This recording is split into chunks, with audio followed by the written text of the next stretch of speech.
Bom, irmãos, eu fiquei devendo para vocês as aulas, em PDF. Eu não esqueci de passar, eu transformei já os arquivos em PDF. No final desta manhã eu vou estar encaminhando para vocês tanto a aula 1 quanto a aula 2, tá? Que a gente vai ter hoje. Bom, irmãos, é o seguinte, eu vou passar para vocês essas aulas e vocês, ao ler a Bíblia, relembre dessas aulas.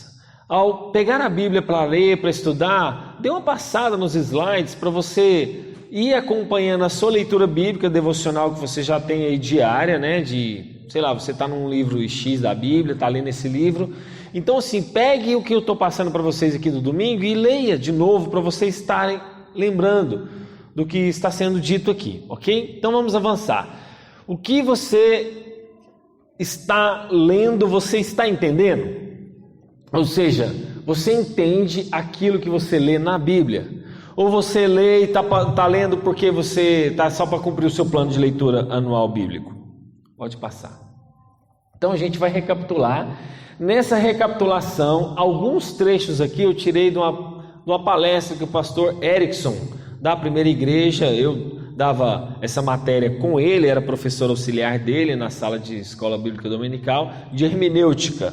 Quando você ouvir essa palavra, não se assuste não, tá? Não é nenhum termo técnico de seminário, não é nenhum termo técnico aí dos teólogos da vida, simplesmente é forma de interpretar a Bíblia. Nada mais do que isso. Se você um dia ouvir essa palavra, hermenêutica, nada mais do que a interpretação bíblica. Então, recapitulando, nós estudamos esse termo, que ele é originário do verbo grego, eu falei para os irmãos, que significa interpretação, tradução. Lembra que a gente falou de Deus Hermes, filhos de Zeus? Lembra, o Hermes, havia Zeus era um deus maioral, Hermes era um deus, vamos dizer assim, filho dele, e havia uma sacerdotisa que interpretava, através de Hermes, o que ele queria dizer ao povo, E através dessa mitologia aí grega, veio a palavra interpretação do termo hermeneu, que tem a ver com a hermeneia, na verdade, falei hermeneu, mas hermeneia, que tem a ver com essa tradução, essa interpretação,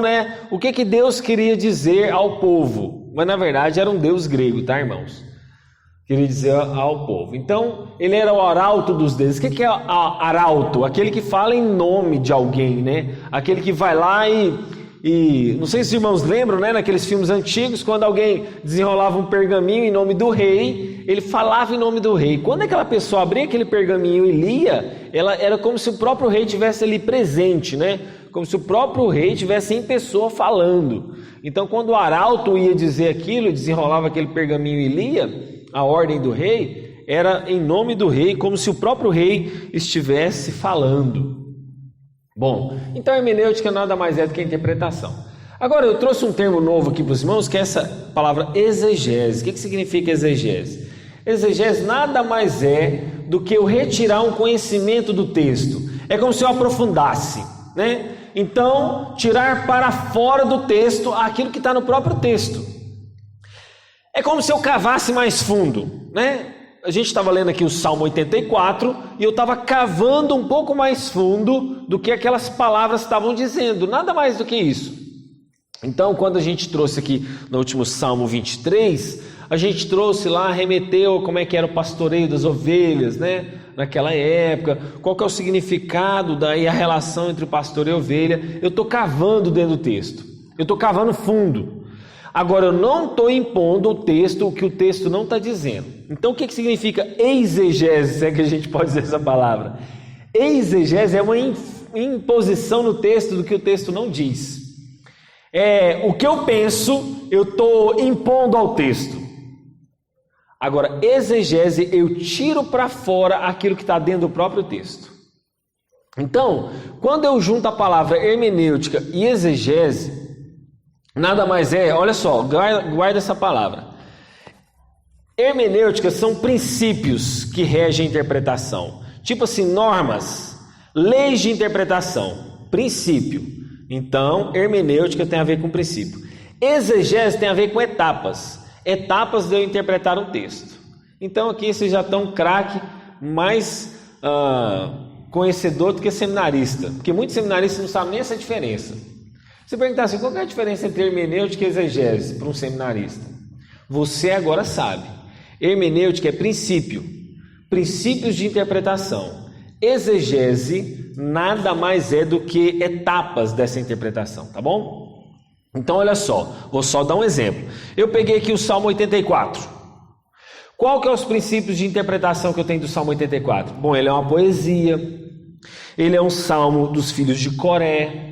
Eu não sei o contexto que ele escreveu isso aqui, mas eu sei em linhas gerais que ele está falando do templo. Olha só que princípios bacanas eu já tenho do Salmo 84 que a gente leu na nossa liturgia. Agora o que é exegese? Exegese é etapa. Bom, então vou pegar o verso 1 e até o verso 4 é uma ideia.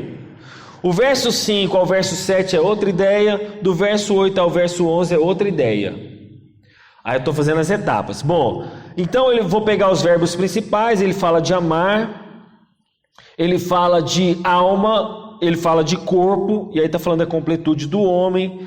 E aí eu vou dando as etapas de interpretação, entenderam? Então, hermenêutica nada mais é do que princípio que eu tenho que seguir. A Bíblia fala, a Bíblia explica a si mesma, a revelação é progressiva, vai do Antigo ao Novo Testamento, vai de Gênesis a Apocalipse, isso são princípios. Agora as etapas de interpretação é exegese. Esses nomes, gente, por que ele... Eu não trago para os irmãos aqui, eu quero que os irmãos entendam uma coisa muito importante. Eu não trago para os irmãos aqui porque é bonito o que eu estou falando. Eu não trago para os irmãos aqui porque é uma coisa interessante que eu aprendi lá no seminário, vou levar para a igreja. Não, isso aqui é fundamental. Eu não vou aqui perder o tempo dos irmãos e as nossas aulas preciosas para falar algo que não é importante, para falar algo que não é necessário. Então, nesse tempo que a gente está entendendo a Bíblia, ou está buscando entender mais e melhor, eu vou lembrar de princípios, que é hermenêutica, e eu vou lembrar de etapas da interpretação, que é exegese, tá bom? Pode passar. Bom, a Bíblia então não é um compêndio científico, a gente falou isso na aula passada. Ela também não é um livro histórico e não é um livro filosófico. Ela também não é um tratado acadêmico possível de ser investigado através do rigor científico e metodologia racional. Bom, o seu propósito qual é? Revelar Deus em Cristo Jesus, com a finalidade de resgatar o pecador do domínio do pecado e promover a glória de Deus. Esse é o propósito da Bíblia. Revelar o Senhor Jesus, resgatar o pecador e glorificar a Deus. Tá? Como que isso é feito? De Gênesis a Apocalipse. Lembra lá, cosmovisão cristã? Os 4 pilares, quais são? Da revelação bíblica. Os 4 pilares da revelação bíblica. Criação, queda, redenção, consumação. Criação e queda está relatado em quais livros? Criação e queda, perdão, em qual livro? Gênesis. Redenção vai de qual livro a qual livro? De Gênesis a Apocalipse, a redenção, exatamente. E a consumação de todas as coisas está em qual livro? Apocalipse. Então olha só, Gênesis, criação e queda. Redenção, toda a Bíblia. Consumação, Apocalipse. Ok? Isso tem que estar claro, eu vou repetir, a gente vai aprender isso aqui, nem que ficar cansativo, mas os irmãos precisam saber disso. E esse objetivo, então, o propósito é revelar Deus em Cristo, resgatando o pecador e promovendo a glória de Deus. Esses 4 pilares que a gente falou de criação, queda, redenção e consumação. Bom, nós devemos levar em conta o distanciamento temporal, linguístico, cultural e geográfico. Nós já falamos isso na aula passada, eu só estou recapitulando, tá? Então, quando eu estou lendo a Bíblia, nós devemos considerar isso. Distanciamento temporal, distanciamento da língua, né? Tempo, língua, cultura e geografia. Bom, os reformadores tinham um lema. Não sei se os irmãos se lembram, antes de eu falar isso, lembra que a Igreja Católica restringia o acesso à Bíblia? Os irmãos sabiam disso? A Igreja Católica não dava o acesso à Bíblia a todos. Por que ela não dava o acesso à Bíblia a todos? Isso nós estamos falando lá da Idade Média, tá? Porque ela tinha medo do leigo ou interpretar a Bíblia de forma errada ou não conseguir. Então eles falavam, olha, você é um leigo, você é um comum aí, você não consegue, esse texto é muito difícil, então você tem que ter alguém para traduzir ele para você. Então não adianta eu te dar uma Bíblia, você não vai entender, e quando você tentar entender, você pode entender ela errado. Então a Igreja Católica não dava acesso à Bíblia a todos, tanto é que quando Lutero traduz a Bíblia para o alemão, o objetivo dele era ter acesso a toda a Bíblia. Ele começou com o Novo Testamento. Isso ele levou anos, traduzindo a Bíblia, para entregar para o rei, quando ele entregou para o rei, para distribuir para a população. Bom, só que os reformadores defendiam o livre acesso da Bíblia para todo mundo. Só que isso trouxe, vou colocar bem entre aspas, tá? Um ponto negativo, que era esse medo que a Igreja Católica tinha das pessoas interpretar a Bíblia de forma errada, e aconteceu. Só que o livre acesso à Bíblia não quer dizer livre interpretação. Os irmãos entendem a diferença? O que é livre acesso? Todo mundo pode ter, mas a forma de interpretar a Bíblia não é livre. Eu não interpreto ela de qualquer maneira. Eu não interpreto a Bíblia de qualquer jeito, do jeito que eu quero. Entende a diferença entre livre acesso e livre interpretação? A Bíblia é de livre acesso, mas a interpretação dela não é livre. Eu não interpreto ela do jeito que eu quero e do jeito que eu penso. Bom, eu já disse para os irmãos, o sentido do texto ele é único. Ou pelo menos deveria ser, né? Nós deveríamos buscar um sentido único de interpretação do texto. Bom, o fato dele ser interpretado unicamente não quer dizer, eu vou abrir um parênteses aqui para os irmãos, não quer dizer uma única aplicação do texto. Por exemplo, vamos dar um exemplo aqui. Eu estou lendo um texto lá, né, do Novo Testamento. Paulo quis dizer unicamente aquilo ali no texto. Só que a aplicação dele para um determinado momento da minha vida pode acontecer de uma maneira, para a Elvina pode acontecer de outra maneira, para a nossa irmã Noemi, porque ela está passando por um problema lá na frente, que aquele texto foi aplicado para ela naquela circunstância. A Elvina passou por um outro período da vida dela, que aquele texto foi aplicado de outra maneira, mas o sentido é único. Entendem a diferença? A interpretação dele é única, a interpretação dele é aquela. Não há 2, 3 formas de interpretar aquele texto, mas aplicar ele pode ser que ele aconteça numa circunstância da vida dela diferente da minha. Numa outra época, um outro pastor falou para a vida dela, de um outro momento, e aplicou. E aquele texto foi uma bênção para a vida dela. Então lembre-se, sentido tem diferença de aplicação. Bom, aí alguém pode argumentar assim, né, um ateu. Ah, mas eu não creio na Bíblia, porque foram homens que a escreveram, por isso ela contém erros. Aí eu faço a mesma pergunta para esse ateu. E quem que escreveu o seu livro de história, de biologia e de geografia e de matemática, o qual você diz crer? Caiu do céu? Ele simplesmente veio do nada? Então entendam, quando alguém vem com aquele argumento assim, eu não creio na Bíblia porque ela foi escrita por homens, ela tem erros, você devolve esse argumento. E o livro lá de Sócrates que você diz que crê? E o livro lá do Felipe Luiz Pondé? E o livro lá do Leandro Carnal? E o livro lá do fulano de tal? Quem que escreveu? Não foi um homem? E você está crendo nisso? Então essa história de justificar porque um homem que escreveu, eu não creio na Bíblia, ela contém erro, todo mundo que lê alguma coisa foi escrito por alguém, foi escrito por um homem. Bom, todos nós somos intérpretes, todos nós, tá, irmãos? É igual cosmovisão que eu falei para os irmãos. Por que cosmovisão tinha que vir antes disso aqui? Porque cosmovisão é base. Isso aqui também é base.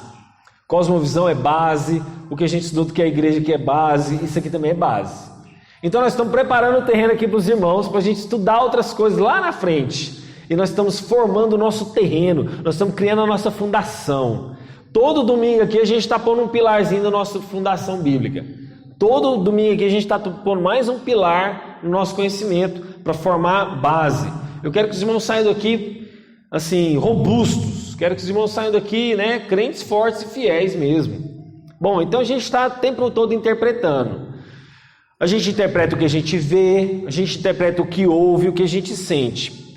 Então, nós precisamos conhecer e aprender a usar os critérios bíblicos. Lembra que eu falei que hermenêutica é princípio, exegese é etapa? Princípio é isso. Quais são os princípios de interpretação bíblica? É o que a gente está vendo aqui nessas aulas. Então, ele é um critério honesto e adequado para cada ocasião, a fim de chegarmos à verdade ou nos aproximarmos ao máximo dela. Não que nós vamos idealizar ela, ok? Ou que a gente vai desconfiar. Bom, agora vamos pensar nesse quadro. Imagina alguém olhando para esse quadro. Olha só, se a gente está interpretando o tempo todo, se a gente está interpretando o que a gente vê, se a gente está interpretando o que ouve, o que a gente fala, veja esse quadro. 3 pessoas estão olhando para esse quadro. Uma pensa o seguinte, ela só está pensando: nossa, que belo prato de sopa que ainda está quente. Então ela está imaginando, né, uma tigela e uma sopa quente. Só que o outro está pensando assim: nossa, 2 flechas atiradas pelo mesmo arco.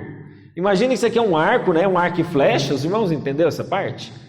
Né? Ali tem a vara, ali tem aquele cordão, né? E ali 2 flechas sendo lançadas ao mesmo tempo. E o outro pensou: nossa, um lindo vaso de flores, só que está sem pétalas. Ou seja, é como se fosse só os palitos das flores, sem pétalas, sem folha, só o tronquinho da flor, né? Então, 3 pessoas olhando para o mesmo quadro e interpretando ele de maneiras distintas. Eu já disse para vocês, a Bíblia tem um sentido único.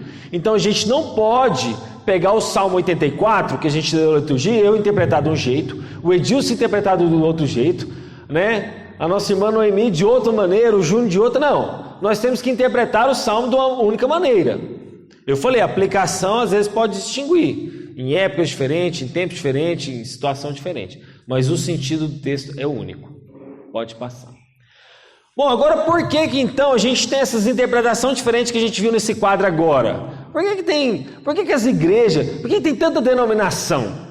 Por que tem tanta igreja diferente uma da outra, pensando de uma maneira, se Jesus é o mesmo, a Bíblia é a mesma, nós cremos no mesmo Deus e tem tanta gente falando uma língua diferente da outra?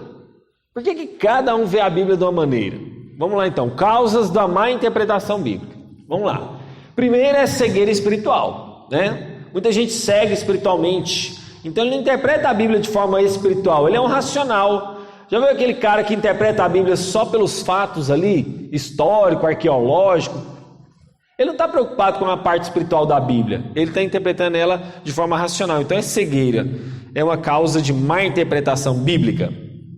O segundo, desconhecer a Bíblia como um todo. Eu já expliquei, na cosmovisão cristã da criação, queda, redenção, consumação, essa visão do todo, a Bíblia explicando a si mesma, essa falta de ver a Bíblia como um todo, causa má interpretação. Outra coisa, interpretar o texto bíblico a parte do seu contexto. Lembra aquela história de tirar um versículo isolado para virar pretexto? A gente fez isso aqui, né, esse exercício no exemplo da aula passada. Está lá na nossa gravação. Eu confesso para os irmãos que eu não estou lembrando nem do exemplo. Mas lá naquele exemplo, um texto estava sendo... lembrei. Que era em relação a que o espírito é forte e a carne é fraca. Lembra de que a gente usou esse exemplo? E que aquela carne ali, Jesus não está falando das obras da carne. Ok? Jesus está falando naquele texto de que a carne física mesmo, o nosso corpo é fraco no sentido de cair no sono, né? Então ali tem um contexto. Jesus estava em oração, ia para a cruz, era um momento difícil. Então a carne ali dos discípulos estavam fraca no sentido de cair no sono rapidamente, não podia nem orar com Jesus 1 hora sequer, né?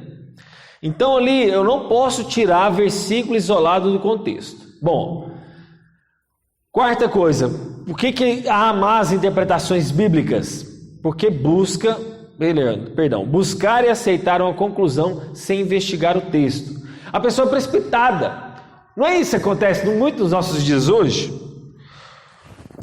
Irmão, acho que não está gravando bem aqui, porque o microfone está caindo. Não acontece isso muito nos nossos dias? Precipitação demais, rápido. O cara tira uma conclusão. Se eu dou um texto aqui para os irmãos de cara já quer a interpretação dele logo. As nossas redes sociais, a internet está fazendo a gente fazer isso. Tirar a conclusão rápida, precipitada, sem analisar de fato de forma correta. Bom, a gente não está submeter-se à influência de programas e livros evangélicos. A má interpretação bíblica, às vezes a gente se deixa demais se influenciar só com o livro que eu já li, ou porque o fulano de tal disse. Eu, esses dias, dizendo aqui com o meu irmão Sebastião, há um tempo atrás, talvez a nossa maior autoridade presbiteriana, aí, que eu acho que os irmãos já sabem quem é, biblicamente falando, eu discordo dele também da interpretação que ele faz do texto de Romanos, capítulo 7. É 7 e 8, né, irmão Sebastião? 7, né? Eu discordo e o meu irmão Sebastião também discordamos, e a gente concordou, falou assim, acho que o irmão aqui se equivocou nessa interpretação bíblica, né? Ele afirma ali que em Romanos 7 está falando do não crente. Nós cremos que está falando de um crente que está lutando, né, contra o pecado. Mas a gente discordou desse irmão. Então, às vezes, a gente está submetendo demais a influência de cara de alguém. E eu falo, irmãos, já começaram em mim, tá? Os irmãos devem sim avaliar o que está sendo pregado nesse púlpito, a começar dessa igreja. Os irmãos têm que ser questionadores, sim. Claro, questionadores de forma temerosa, não de forma, ríspida, questionar por questionar, questionar a autoridade do pastor. Não estou dizendo desses que são arruaceiros, se é que eu posso dizer essa palavra. Mas questionar de forma sábia. Irmão, o que você quis dizer com esse texto aqui? Será que o irmão está correto, né? A começar aqui. Vocês têm que fazer isso com todo mundo, inclusive comigo. Então a gente não tem que ficar se submetendo a programa e livro evangélico simplesmente de forma olhos vendados, né? Valorizar a experiência subjetiva acima das escrituras. Irmãos, todos nós temos as nossas experiências com Deus. E eu não estou anulando elas, eu não estou dizendo que elas não são importantes, mas elas têm que estar submetidas às escrituras. Eu sei que a gente tem muita experiência aí com monte, tem muita gente que vem de monte, tem muita gente que fala de monte, de outras pessoas de monte, mas cuidado, tem que estar submetida à palavra de Deus. Essa aqui é a nossa regra máxima, a autoridade final. Sabe aquele tribunal final? Sabe o nosso STF? O nosso STF é a Bíblia. Bom, desconhecer então... Por que as pessoas interpretam a Bíblia de forma errada ou há uma má interpretação da Bíblia? Porque elas desconhecem as regras de interpretação bíblica. É o que a gente falou. Princípio é hermenêutica. Exegese tem a ver com etapa. Tá? Desconhece regras de interpretação. Ignora a unidade do texto com a revelação progressiva. O que eu disse da revelação progressiva? Revelação progressiva começa em Gênesis, termina em Apocalipse. Você acha que Davi, quando ele estava escrevendo o Salmo, ele tinha a revelação bíblica toda, sim ou não? Davi tinha toda a revelação bíblica? Não. Quem tem a revelação bíblica hoje? Só os irmãos que terminaram lá do Novo Testamento, né? Então, por exemplo, Davi não tinha a revelação bíblica toda, Moisés não tinha, Abraão não tinha, Jó não tinha, Jonas não tinha. Essas pessoas não tinham a revelação completa bíblica. Nós hoje temos. Então nós temos que entender e compreender essa progressão. Deus se revelou primeiro lá para Eva, né? Vai vir um descendente que vai pisar a cabeça da serpente. Depois ele se revela um pouco mais a Abraão. A sua descendência vai ser como as estrelas do céu. Você vai ter um filho. E ele vai se revelando um pouquinho mais para Jacó, um pouquinho mais... para Davi, um pouquinho mais para Samuel, e Deus vai se revelando até nós termos hoje essa revelação completa, que é progressiva. Bom, pressa na precipitação, eu já falei, tem a ver com aquilo que a gente falou de buscar uma conclusão sem investigação, e guiar-se por pressupostos antibíblicos, tá bom? Vamos avançar. Bom, sentidos para a interpretação do texto bíblico. Bom, olha só.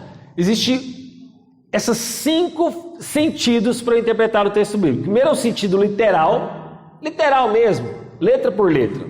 Sentido literal de interpretação. Há também o sentido de doutrina. Gente, olha esse tanto que isso aqui é sério. Eu não posso pegar um texto do Antigo Testamento e levar ele na literalidade. Igual, por exemplo, vamos supor que a gente resolva fazer aqui, construir umas muralhas de Jericó simbólica, né? Olha, Josué derrubou as muralhas de Jericó. Então, vamos construir aqui uma parede de Jericó, simbolicamente, vamos levar na literalidade do texto e as paredes das muralhas da sua vida vão cair. Aí a gente começa a rodear aqui uma parede e o Edilson põe aqui doença, a irmã põe ali, né, sei lá, câncer, o outro põe aqui não sei o que, a gente está rodeando aqui e rodeia 7 vezes. Eles pegam a literalidade, o sentido literal do texto e aplica. Cuidado. Cuidado para a gente não cair nesse erro. Então, primeiro o texto tem um sentido literal, beleza? Mas é um sentido doutrinário. Agora quer dizer então que eu vou pegar aquele texto lá de Jericó, das muralhas de Jericó? Não, esse texto não serve para nada. Não, também não é assim. Há uma doutrina ensinada por detrás daquela literalidade. Há um texto literal. Josué com o povo de Deus rodeou as muralhas de Jericó. Sentido literal. Mas há um sentido doutrinário que Deus está me ensinando algo por detrás daquele texto. Há uma doutrina ali ensinada. Então eu não vou pegar aquele texto de Jericó e jogar fora. Eu vou pegar aquele texto de Jericó e vou compreender, ou buscar compreender qual que é a doutrina que está por detrás ali. O que Deus está ensinando? Bom, há também sentidos morais do texto que a gente tem que estar ligado. Há também sentidos místicos e o sentido alegórico. Isso aqui talvez é um pouquinho mais delicado, nós vamos falar agora. Pode avançar, Léo. Bom, o sentido literal então restringe ao significado próprio do texto. Palavras, que elas estão separadas do contexto, tá? Palavra por palavra. Bom, pode ir. Doutrina é um conjunto de princípios relacionado à disciplina religiosa que aquele texto está me ensinando. Eu acabei de falar para os irmãos. O sentido moral é um conjunto de orientação dedicada ao comportamento ético. Tem a ver com a nossa ética cristã, de vida. Depois, o sentido místico é relacionado ao aspecto sobrenatural do texto e do enredo que está ali por detrás. Agora, tome muito cuidado, irmãos, com o sentido místico que as pessoas estão achando por detrás de alguns textos. E também ao sentido alegórico, que é a interpretação meramente figurada e busca de significado oculto. Por exemplo, Paulo usa alegoria. Quando ele fala de Sara e de Agar, ele está usando uma alegoria para explicar duas formas como um crente vive, né? Ou duas formas de pessoas. Então, quando Paulo está usando alegoria, ele é autoridade para usar alegoria. Só que o crente pega e usa alegoria para tudo. Nós vamos ver alguns exemplos aqui. Então, não quer dizer que a alegoria não está na Bíblia, ela está. Só que ela tem que ser usada com cautela. Bom, agora então tá, sentidos para a interpretação do texto bíblico, pode passar. Vamos começar já com a alegoria. Olha que coisa interessante. A alegoria é uma das mais antigas formas de se interpretar a Bíblia. Não é novidade. Quando você vê hoje um pastor pregando de forma alegórica, não é novidade. Ela é uma das mais formas antigas de interpretação. Prevaleceu por toda a Idade Média. Essa escola é também chamada de Alexandria, por causa da cidade lá do Egito. E Clemente e Orígenes são grandes pais dessas linhas de interpretação de alegoria. Para eles, o texto literal é só um ponto de partida. Sabe assim, olha, é igual aquele pregador que lê o texto e usa o texto como pretexto para justificar o que ele quer falar do texto. O pregador lê o texto e nem volta mais para o texto da Bíblia. Ele lê o texto da Bíblia, ele começa a pregar, dispara a falar, e ele nunca mais volta para o texto. Ele nem sabe o que ele leu mais, mas ele usou aquele texto bíblico como justificativa para ele impor as ideias que ele quer. Então imagine então que eu começo a ler o Salmo 84 aqui, li ele uma vez e dispara a falar, prego para os irmãos e vou divagando. Muitos pastores fazem isso. Pode olhar várias pregações. Ele leu o texto, mas nunca mais voltou para o texto. Virou uma justificativa só para ele impor o poder do microfone. Isso aqui tem poder, ó. Eu falando para vocês e vocês me ouvindo, eu tenho uma gigantesca responsabilidade. Sabe o que diz o texto de Tiago, capítulo 3, verso 1? Não precisam abrir, mas se quiserem abrir. Os mestres serão julgados com maior rigor no dia do juízo.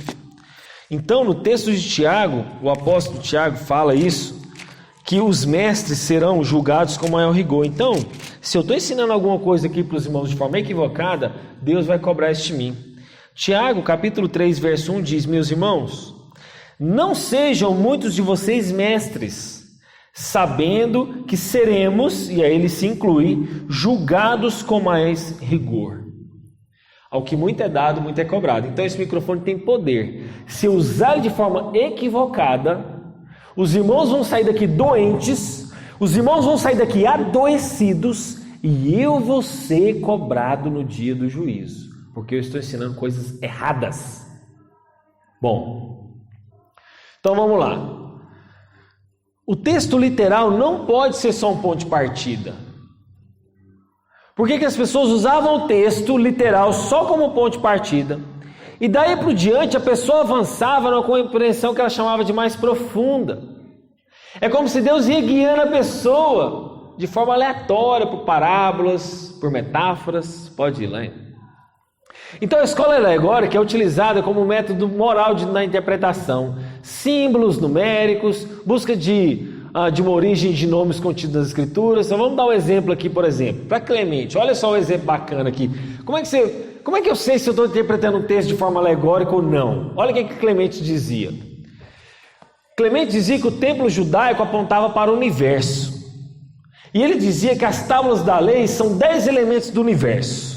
Então, os 10 mandamentos, né, o decálogo, um apontava para o sol, outra para a lua, outra para as estrelas, outras para as nuvens, outra para a luz, outra para o vento, água, ar, trevas e fogo. Ele dizia, por exemplo, que Abraão aponta para a fé, e Sara apontava para a sabedoria, Agar apontava para a cultura pagã. Por quê? Não sei se os irmãos se lembram, Abraão era dos descendentes, né, da fé em Cristo, né, os descendentes de Deus. Já Agar aponta para aqueles que são separados de Deus, né? Então ele falava que era cultura pagã, era ímpio. Quando ele falava, por exemplo, sobre o bom samaritano, lembra da parábola do bom samaritano? Ele dizia o seguinte, que o bom samaritano, aquele homem atacado por ladrões, era Adão. Então, lembra lá da parábola, né? Que tinha aquele homem no caminho, ele era atacado por os ladrões. Então aquele homem era Adão. E quem que eram os ladrões? Os ladrões eram o diabo. E o bom samaritano é Cristo, que vem, né, resgatar aquela pessoa. E que o animal conduzia o homem era o corpo de Cristo, e a hospedaria era a própria igreja. Olha só então uma forma de alegórica de interpretar um texto. Entenderam? Vai criando fantasias, vai dando nome para os personagens que ele quer, da cabeça dele, do jeito que ele pensa, do jeito que ele acha que é. Isso é a forma alegórica de eu interpretar um texto bíblico. Então é um bom exemplo do que você não deve fazer com a Bíblia. Pode avançar.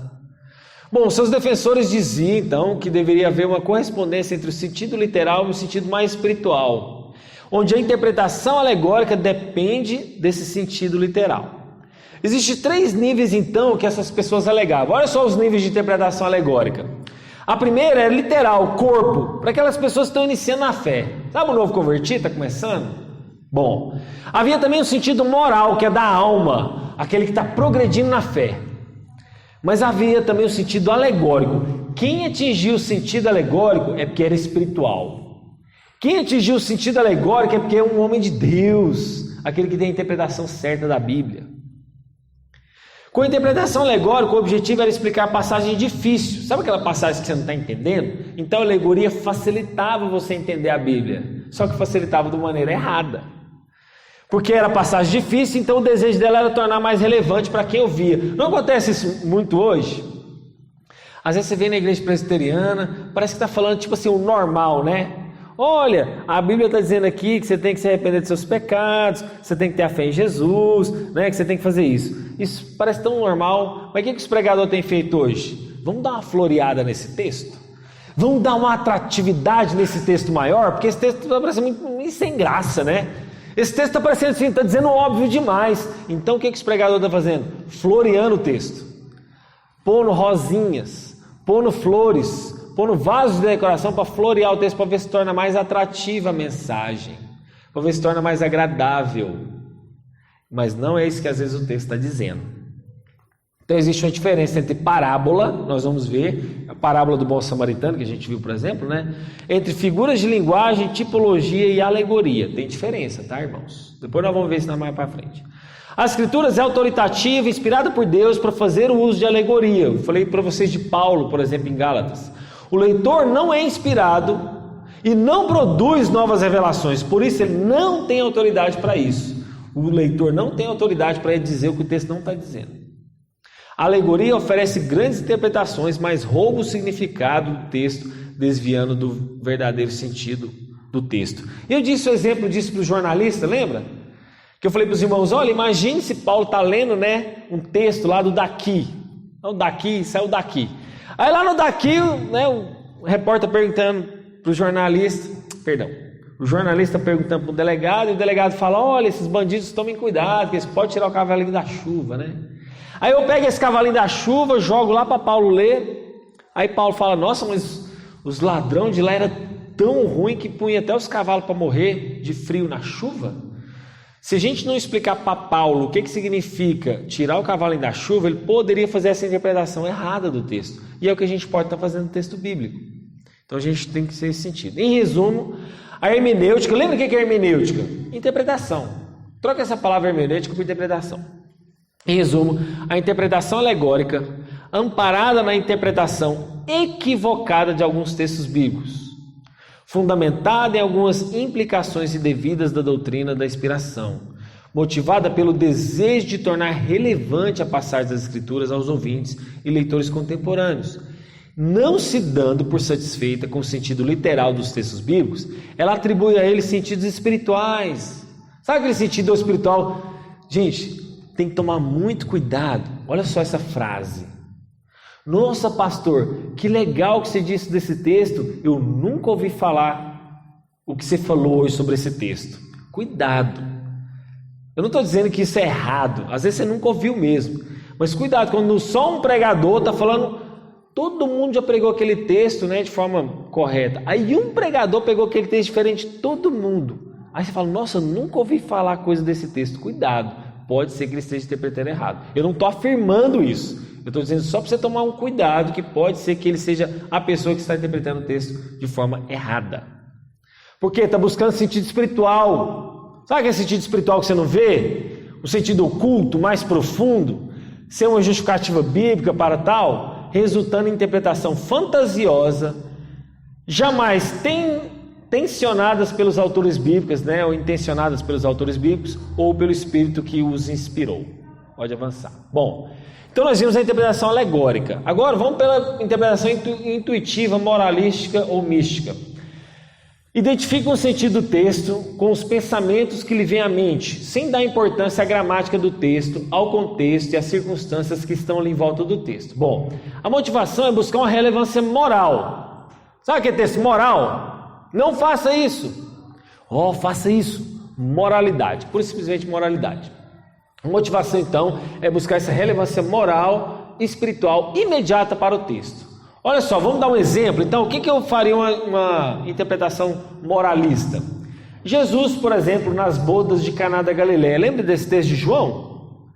João, capítulo 2. Primeiro milagre de Jesus. Qual foi o primeiro milagre de Jesus? Isso, transformou água em vinho, beleza? Primeiro milagre de Jesus. Aí vamos dar um sentido moral para esse texto? Olha só, o pregador então abordou o seguinte: por que Jesus inicia o seu ministério num casamento? Vamos fazer essa pergunta para o texto? Por que Jesus iniciou o seu ministério com esse milagre lá no casamento? Aí o que o pregador responde? Porque o casamento é um acontecimento muito importante na vida das pessoas. Isso é um pregador falando, tá, irmãos? O casamento pode ser uma das maiores alegrias ou decepções na vida de uma pessoa. Os pontos então do sermão foi o seguinte: primeiro, é preciso convidar Jesus para o seu casamento. Segundo ponto, Jesus resolve todas as dificuldades que estão no seu casamento. Terceiro ponto, Jesus torna o casamento melhor do que antes. E aí, meus irmãos? Eu vou fazer uma pergunta para os irmãos. Os pontos em si não tem heresia, mas não é isso que o texto está dizendo. Entende a diferença? É claro que você precisa... É claro que o casamento é uma das acontecimentos mais importantes da vida da pessoa. É claro que você precisa convidar Jesus para o seu casamento. É claro que Jesus resolve as nossas dificuldades pelo casamento. E é claro que Jesus torna o nosso casamento melhor do que antes. Mas aquele texto não está dizendo sobre casamento. Entende a diferença na hora de você interpretar um texto?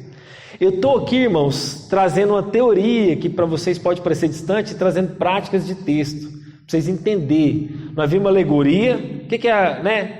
Abraão aponta para a fé, Agar aponta para a cultura pagã. Agora um texto moralista, né? Quando eu trago um princípio, eu não quero que os irmãos tenham uma ideia assim vaga, eu quero que você esteja na prática, um exemplo. Então qual que é o perigo dessa interpretação intuitiva, moralista e mística? Misticismo e ênfase naquela chamada iluminação interior. Pode avançar lá. A existencialista, eu vou passar isso um pouco mais rápido, irmãos, para não cansar tanto vocês, que eu quero chegar no exemplo que eu estou desejoso para a gente chegar no nosso exemplo, a gente tem poucos minutos. A existencialista é aquela chamada nova hermenêutica, faz uso daquela filosofia do relativismo. O que é isso aqui? Não existe verdade objetiva. Cada um tem sua verdade. Essa é a interpretação de hoje, existencialista, a do mundo, onde todo mundo tem sua verdade, a Silvia tem a dela, o irmão Sebastião tem a verdade dele, e ninguém tem nada a ver com isso, eu tenho a minha e cada um tem a sua. Essa é aqui a verdade. E qual que é a diferença disso aqui? Cada leitor interpreta a Bíblia do jeito que ele quer. Eu entendi esse texto desse jeito, pronto, acabou, vou fundar minha igreja e ela vai ser baseada nessa revelação desse jeito aqui. Não, mas eu não concordo com essa revelação, então vou fundar outra igreja porque eu entendo esse texto dessa maneira. Isso aqui é o que a gente chama de interpretação existencialista, onde cada um tem a sua verdade. Então não existe verdade universal, pois os pensamentos e a linguagem humana estão em constante modificação. O entendimento do texto depende do intérprete, ou seja, quem está lendo é que está interpretando e o jeito dele é que é válido. Então ele reescreve o texto, ele está reescrevendo a Bíblia. Quem interpreta o texto, só ele que tem condição de chegar à intenção do autor. E se houver uma intenção, né? A autoridade final na religião não são as escrituras, nem a razão, mas o sentimento religioso intuitivo. Qual que é o perigo disso? O importante não é a intenção do autor bíblico, o importante é o que o leitor de hoje está lendo, a sua experiência individual. Isso é a forma de interpretar existencialista. Então nós vimos a alegórica, nós vimos a moralista intuitiva e nós vimos a existencialista. Vamos para a última. Pode passar, Laine, vou avançar um pouquinho. Bom, depois vocês leem, tá? Aqueles slides, senão não vai dar tempo de eu passar o exemplo para vocês. Agora vamos para a tradição reformada. Então, já que essas três primeiras não é certa, nem a alegórica, nem a moralista, nem a existencialista, vamos ver o que então a forma de interpretação da reforma protestante trouxe. Bom, primeiro que ela considera que a Bíblia tem um caráter divino e humano. Eu já expliquei isso na aula passada para os irmãos, né? Eu tenho que orar para ler a Bíblia, tenho que pedir direção do Espírito Santo, mas eu tenho que trabalhar, eu tenho que labutar, como diz Calvino, orare et labutare, oração e estudo. Bom, então ela tem um caráter divino e humano. O foco na interpretação ele é histórico-gramatical, ou seja, ele considera a história, considera o contexto, considera a cultura e considera a língua, gramática. Considera o que? Verbo, considera autor, considera qual que foi o destino, para quem que ele está escrevendo, se é uma poesia, se é uma carta, se é uma profecia, se é uma narrativa. Isso tem a ver com gramática. Então, por isso, grave esse nome, histórico-gramatical. Sem perder de vista a autoridade divina como palavra de Deus inspirada. Ela rejeita a alegoria indevida e critica os racionalistas. E o método histórico-gramatical não foi criado do nada. Porque é bonitinho esse nome. Não, ela tem um fundamento. Pode passar, né? Qual que é esse fundamento? Bom, primeiro, eu distingo o gênero literário alegórico de interpretação alegórica. Eu falei para vocês, existe o gênero literário alegórico. Paulo usou isso em Gálatas. Mas é diferente da interpretação alegórica. Bom, os textos do Antigo Testamento, eles apontam de forma cristológica, Cristo, identificando padrões regulares de ocorrência entre pessoas e eventos. Então essa unidade cristocêntrica do Antigo e Novo Testamento, mesma aliança, Cristo revelado no Antigo, Cristo revelado no Novo. O Antigo Testamento antecipa a cruz E o Novo Testamento remete à cruz. Antigo e Novo Testamento, unidade cristocêntrica. Deve ser considerada a interpretação literal do texto, mas sem deixar de observar as figuras de linguagem, texto e contexto. Considera os fatos como históricos, isso é muito importante. Tem muita gente que não considera a Bíblia a palavra de Deus, e ela fala, não, a história de Gênesis aí é alegoria. Não, a história de Gênesis é figurada. Nunca existiu Adão e Eva de verdade. História aí de árvore da vida e árvore do bem e do mal, isso aí é só figura de linguagem. Não, nós consideramos que de fato havia uma serpente. Essa serpente falou. Havia sim a árvore da vida real. Um peixe engoliu Jonas. Tudo isso é real. Tudo isso é fato, não é figurado. Bom, a revelação progressiva, já falei para os irmãos. Isso aqui é tudo que os reformados consideram, tá, irmãos? Busca pela intenção do autor e não do leitor. Não é você que impõe o que o texto diz, é o autor que diz o que o texto está falando. Busca descobrir o sentido do texto, que a gente falou de exegese, aquelas etapas, e não impõe ao texto o sentido que eu acho, que é o que eu falei para vocês, exegese. Eu não imponho ao texto que me diz, eu cavo mais fundo no texto para saber o que ele está dizendo. Eu não estou impondo para o texto o que eu quero. ênfase e crença na inspiração infalível da Bíblia, ou seja, ela não falha. O texto canônico não deve ser estudado de forma isolada, mas dentro do contexto. Passagens obscuras, passagem difícil, ela é interpretada à luz de textos mais fáceis, que são mais claros.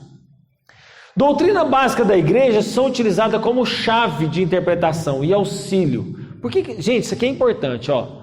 Doutrina básica da igreja, ela é utilizada como chave e auxiliar. Por quê? A igreja católica toma como pé de igualdade a Bíblia, a tradição da igreja e a doutrina da igreja. Ela põe no mesmo nível, nós não. A Bíblia está acima de tudo. Tradição da igreja é importante? Tem a sua importância. As doutrinas ensinadas pela igreja têm a sua importância? Tem, mas nunca estão no mesmo nível da Bíblia. Dependência do Espírito Santo na iluminação. Lembra que eu falei a diferença entre revelação, iluminação, inspiração e iluminação? Lembram? Revelação Deus deu, veio dele, inspirou homens que não erraram, e hoje eu sou iluminado pelo Espírito Santo para entender aquele texto. Revelação, inspiração e iluminação. Então eu dependo do Espírito Santo para que ele ilumine na interpretação. Mas isso não dispensa o meu trabalho, como eu falei para vocês, de orar e trabalhar. Por fim, a importância da tradição, mas não como infalível. Eu falei para os irmãos, né? Aquilo que a igreja já alcançou em termos de concordância quanto ao significado das escrituras serve de orientação. Ela me orienta, mas ela não é autoridade, porque tudo está sujeito à palavra de Deus. Próximo, vai. Bom, e aí, isso aqui nós vamos... Eu quero que você grave na sua mente o próximo slide. É como se você tirasse uma foto da sua mente. Toda vez que você vai ler a Bíblia, você vai ter que ter aquilo ali na sua cabeça. Isso aqui também. Esse slide aqui que vai estar lá no seu celular, no WhatsApp. Quando você recebe um arquivo em PDF, você lê no seu celular isso?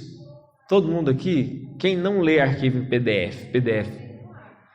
A da Elvina não abre. Qual outro não abre PDF? O do Júnior. Quem mais não abre PDF no celular? Irmã Dete, quando você recebe um documento lá, não abre um PDF. PDF é um arquivo que você pode ler igual um texto assim de várias páginas. Vocês três, então, depois eu tenho que mandar de outra forma isso aqui que eu vou mostrar agora, porque esse slide aqui é fundamental. Texto, contexto, significado e aplicação. Próximo. Olha aqui, gente. Texto antigo tem a sua literalidade. Lembra? Eu já falei isso para vocês em pregações, tá? No meio da pregação eu já falei isso aqui para vocês. Ó, texto antigo literal. Ele tem uma aplicação e uma verdade para as pessoas originais. Quando Deus escreve lá para Moisés, tem um sentido para aquele povo. Só que aquele sentido pelo povo aponta para Cristo. Porque a Bíblia toda é cristocêntrica. E aí ela tem uma aplicação para mim hoje. Você tem que seguir essas setas amarelas. Você precisa seguir essas setas amarelas. Quando você não segue essas setas amarelas, olha o que vai acontecer. Vamos supor que eu pego um texto original e aí eu vou aplicar ele direto para mim hoje. Ele acaba sendo um texto moralista. Do tipo, faça isso, não faça aquilo e simplesmente. Moralista. Se eu pego o texto antigo e vou direto para Cristo, ele pode aparecer uma tipologia. Só um tipo. Aponta para Cristo, mas fica só nisso. Se eu pego uma verdade daquele pessoal e eu aponto ele direto para mim, vai cair na alegoria. Isso aqui, essas setas pretas, uma seta preta, 2 setas pretas, 3 setas pretas. Essas 3 setas são atalhos. Atalhos que os pregadores e as pessoas que vão interpretar a Bíblia falam, gente, isso aqui é tão... Isso aqui você nem aprende em seminário, estou falando a verdade. Isso aqui eu não aprendi lá. Isso aqui foi lendo outras coisas. Isso aqui, meus irmãos, é de uma riqueza tão grande para você entender a Bíblia, que você não tem ideia da importância desse slide. Então, quando você corta caminho na interpretação bíblica, ou o texto vai ser moralista, ou ele vai ser alegórico, ou ele vai ser só tipológico. Você precisa seguir isso aqui, correto? Então, vamos lá. Doutrina, aplicação, beleza. Pode avançar, Laine. Bom, e aí eu acho que a gente... Isso aqui é só eu não vou trabalhar isso aqui hoje, mas só para vocês saberem o que vai ser a próxima aula. A próxima aula vai ser a diferença. Como que eu vou interpretar os evangelhos, diferente das profecias, que é diferente dos salmos, que é diferente das cartas de Paulo. Como eu interpreto esses 4 tipos de forma diferente? Cada um tem a sua regra. Nós vamos aprender como que a gente, de forma tudo geral, tá, gente? Texto narrativo, gênero apocalíptico, gênero epistolar, poético. Isso aqui, tem regras para isso. Agora vamos para o nosso último exemplo para a gente encerrar nossa aula. Bom, Laine, tem um vídeo aí que eu deixei na área de trabalho. Abre ele aí. Bom, passa esse slide. Enquanto você vai achando ele na área de trabalho aí, só rapidinho. Um exemplo de como a gente deve interpretar a Bíblia. Esse é um pastor, esqueci o nome dele, mas eu vou dar o crédito para ele no nosso slide depois. Esse pastor perguntou agora, a gente deve comemorar a morte do ímpio? E eu vou trazer um exemplo bem prático para vocês da morte do Lázaro, né, que aconteceu agora recentemente. Nós devemos... Quer aí, Laine? Para aí. Volta aí. Você pausou o vídeo? Você não está conseguindo pôr ele aqui na projeção, não? Deixa eu... Vou pausar essa gravação.